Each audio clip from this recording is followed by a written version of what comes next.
June 11ರಂದು Calcutta high court ಒಂದು ವಿಲಕ್ಷಣ ತೀರ್ಪು ನೀಡಿತು. ತನ್ನ ಮಾಜಿ ಗೆಳತಿಯನ್ನು 45 ಬಾರಿ ಇರಿದು ಕೊಂದ ಅಪರಾಧಿ ವ್ಯಕ್ತಿಗೆ ವಿಧಿಸಲಾಗಿದ್ದ ಮರಣದಂಡನೆಯನ್ನು ಅದು ಜೀವಾವಧಿ ಶಿಕ್ಷೆಗೆ ಇಳಿಸಿ ಆದೇಶ ನೀಡಿತು. ಆದೇಶವನ್ನು ಹೊರಡಿಸುವಾಗ ಈ ಪ್ರಕರಣವು ಅಪರೂಪದ ಪ್ರಕರಣಗಳ ವರ್ಗಕ್ಕೆ ಸೇರುವುದಿಲ್ಲ ಅಂತ ಹೈಕೋರ್ಟ್ ಹೇಳಿದೆ. ನ್ಯಾಯಮೂರ್ತಿಗಳಾದ ದೇಬಾಂಗ್ಸು ಬಸಕ್ ಮತ್ತು ಮೊಹಮ್ಮದ್ ಶಬರ್ ರಶೀದ್ ಅವರ ಪೀಠವು ಅಪರಾಧಿ ಸುಸಂತ ಚೌಧರಿಯ ಮರಣದಂಡನೆಯನ್ನು ಜೀವಾವಧಿ ಶಿಕ್ಷೆಯಾಗಿ ಪರಿವರ್ತಿಸಿ ಅವನಲ್ಲಿ ಸುಧಾರಣೆಯ ಸಾಧ್ಯತೆ ಇದೆ ಅಂತ ಹೇಳಿದೆ.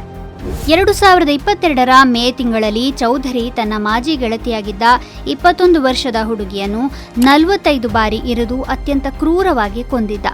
ಆಕೆ ತನ್ನನ್ನು ಬಿಟ್ಟು ಬೇರೆಯವರ ಜೊತೆಗೆ ಸಂಬಂಧ ಬೆಳೆಸಿದ್ದಾಳೆ ಎಂಬ ಕಾರಣಕ್ಕೆ ದ್ವೇಷದಿಂದ ಈ ಕೊಲೆ ನಡೆದಿತ್ತು. ಬಳಿಕ ಅವನನ್ನು ಬಂಧಿಸಲಾಗಿತ್ತು.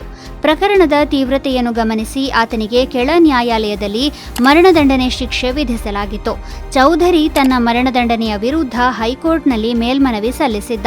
ಇದೀಗ ಆತನ ಮೇಲ್ಮನವಿಯನ್ನು ಪರಿಗಣಿಸಿದ ಹೈಕೋರ್ಟ್ ಅವನ ವಿರುದ್ಧ ಯಾವುದೇ ಪೂರ್ವ ಕ್ರಿಮಿನಲ್ ದಾಖಲೆಗಳಿಲ್ಲ ಎಂದು ಹೇಳಿ ಶಿಕ್ಷೆಯನ್ನು ಜೀವಾವಧಿಗೆ ಇಳಿಸಿದೆ. ನ್ಯಾಯಾಲಯವು ಅಪರಾಧಿಯ ಮರಣದಂಡನೆಯ ಶಿಕ್ಷೆಯನ್ನು ಇಳಿಸಿದ ಏಕೈಕ ಪ್ರಕರಣ ಇದಲ್ಲ. ಇತರ ಹಲವಾರು ಪ್ರಕರಣಗಳಲ್ಲಿ ಅಪರೂಪದ ವರ್ಗಕ್ಕೆ ಹೊಂದಿಕೆಯಾಗದ ಅಪರಾಧಗಳು ಅಂತ ಹೇಳಿ ನ್ಯಾಯಾಲಯಗಳು ಅನೇಕ ಮರಣದಂಡನೆಯನ್ನು ಇಳಿಸಿವೆ.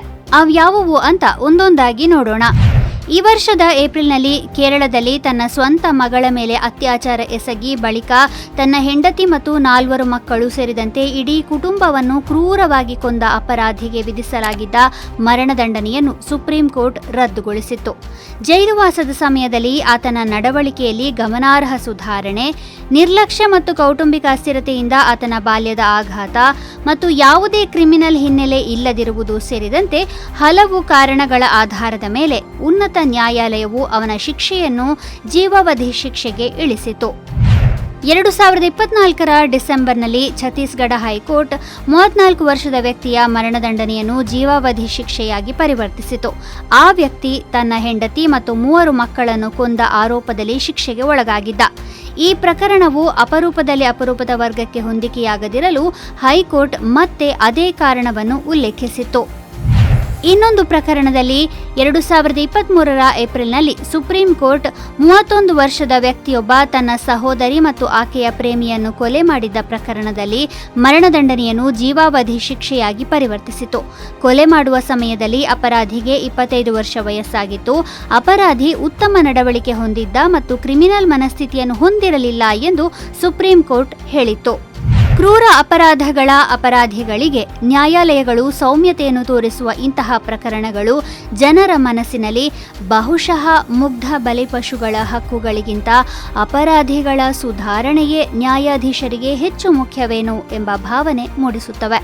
ಹಲವು ಬಾರಿ ಅಪರಾಧವು ಆಘಾತಕಾರಿಯಾಗಿದ್ದರೂ ಅಥವಾ ಮರಣದಂಡನೆ ವಿಧಿಸುವಷ್ಟು ಕ್ರೂರವಾಗಿದ್ದರೂ ನ್ಯಾಯಾಲಯಗಳ ಭಿನ್ನ ಅಭಿಪ್ರಾಯವು ಸಮಾಜದ ಸಾಮೂಹಿಕ ಭಾವನೆಗೆ ಹೊಂದಿಕೆಯಾಗುವುದಿಲ್ಲ. ನ್ಯಾಯಾಲಯಗಳೇ ಹೀಗೆ ಮಾಡಿದರೆ ಹೇಗೆ ಎಂಬ ಭಾವನೆ ಮೂಡಿ ನ್ಯಾಯ ವ್ಯವಸ್ಥೆಯಲ್ಲಿನ ನಂಬಿಕೆ ಕಡಿಮೆಯಾದೀತೆಂಬ ಕಳವಳಗಳು ಸಾಮಾಜಿಕ ಮಾಧ್ಯಮದಲ್ಲಿ ಪ್ರತಿಧ್ವನಿಸುತ್ತಿವೆ.